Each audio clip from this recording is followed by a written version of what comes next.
तो है गाइस, स्वागत है आप लोगों का वापस से एक नए व्लॉग में। तो आज कुछ करीब 43 डेज़ बचे हैं, मुझे एग्जैक्ट पता नहीं है। और ये वीडियो मैं बना रहा हूँ अपनी मैथ्स का सिलेबस बताने, मेरा कितना हो गया कितना बचा है। क्योंकि मैथ्स का सिलेबस बहुत है, आप सबको पता है कि इतना ज़्यादा है कि कोई कर ही नहीं पाए। जो टॉपर बच्चा होगा बेचारा वही कर पाएगा और कोई नहीं कर पाएगा। इतना ज़्यादा ह्यूज एंड वास्ट सिलेबस है।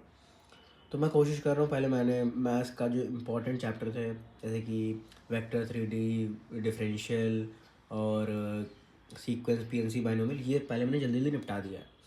तो इनको पहले निपटा लेते हैं। इनको निपटा दिया, इनके शॉर्ट नोट्स बना लिए। देखिए शॉर्ट नोट्स इतने प्यारे बनाए ना मैंने। ये देखिए सीक्वेंस, सर्कल और क्या कहते हैं, फिर तुम्हारा अबे हट गया, ये तो पूरे वही चल रहा है। और ये कॉम्प्लेक्स है शायद, अबे हट, हाँ ये बाइनोमियल, ये कॉम्प्लेक्स।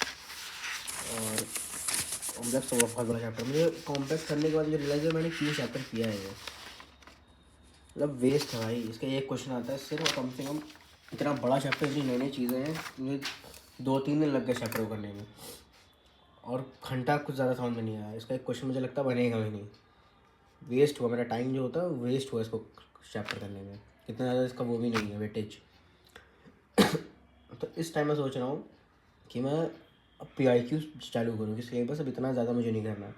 मैथ मुझे अगर 40 नंबर आ जाते हैं, 40 से 50 नंबर, तो मेरी आराम से 98 to 97 परसेंटाइल तो बनी जाएगी, मुझे इतना पता है। तो पिछले मैंने वो डेटा देखा था, वेदांतु ने बताया था, उसके थ्रू मैंने देखा था। वो बता रहे थे इतने नंबर ले आओ इतना बन जाएगा। तो मुझे कॉन्फिडेंस है कि इतना तो शायद, अगर अभी मेहनत करूँगा, अभी 40-42 दिन है तो आ जानी चाहिए। और क्या कहते हैं, अभी तो सिर्फ क्वेश्चन प्रैक्टिस करूँगा क्योंकि सिलेबस अब मुझे ज़्यादा करना नहीं है। और जो कैलकुलस पार्ट है 12th का, जैसे कि इंटीग्रेशन हो गया और AOD हो गया, कॉन्टिन्यूटी डिफरेंशियबिलिटी हो गया, तो इतना ज़्यादा उसमें वो मेहनत रिक्वायर है ना, इतना ज़्यादा सिलेबस, उसका वेटेज भी समझ लो इतना नहीं है, तो बहुत मेहनत रिक्वायर्ड है।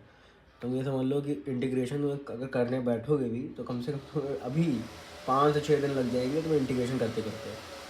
और तब भी तुम्हारा पूरा नहीं होगा, इतना भी तो कॉन्फिडेंस नहीं होगा कि मैंने उससे क्वेश्चन बन गया। और रही बात AOD की, AOD का तो क्या ही बताएं। AOD ये वो स्क्वायर एरिया कैलकुलेट करो, ये बना के वो करो, इसमें भी इतना मेहनत नहीं। तो मैं क्या सोच रहा हूँ, कैलकुलस पार्ट 12th का छोड़ दूँ कि मैंने 11th का थोड़ा स्ट्रॉन्ग कर लिया है, कोनिक वगैरह और क्या कहते हैं PMC बाइनोमियल से, क्योंकि एक एक क्वेश्चन तो आता ही है। अगर मैं वहाँ पे जाके 10 क्वेश्चन में कर लेता हूँ, 15 क्वेश्चन छोड़ दे तो मेरे 40 नंबर आ जाएंगे। 40 छोड़ दो, माइनस में चलो हो गए, तो मतलब 30 तक तो आ ही जाएंगे। ये है।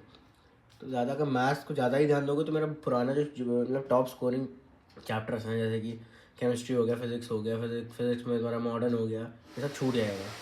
इससे अच्छा पहले टारगेट बनाओ कि किस में ज़रा मार्क्स आ रहे हैं, उसके हिसाब से चैप्टर करो, वरना कोई फ़ायदा नहीं है। समझे? चलो तब तक के लिए बाय बाय। अब आपको नेक्स्ट व्लॉग में बताऊँगा मेरा फिजिक्स का क्या शेड्यूल है। Bye bye.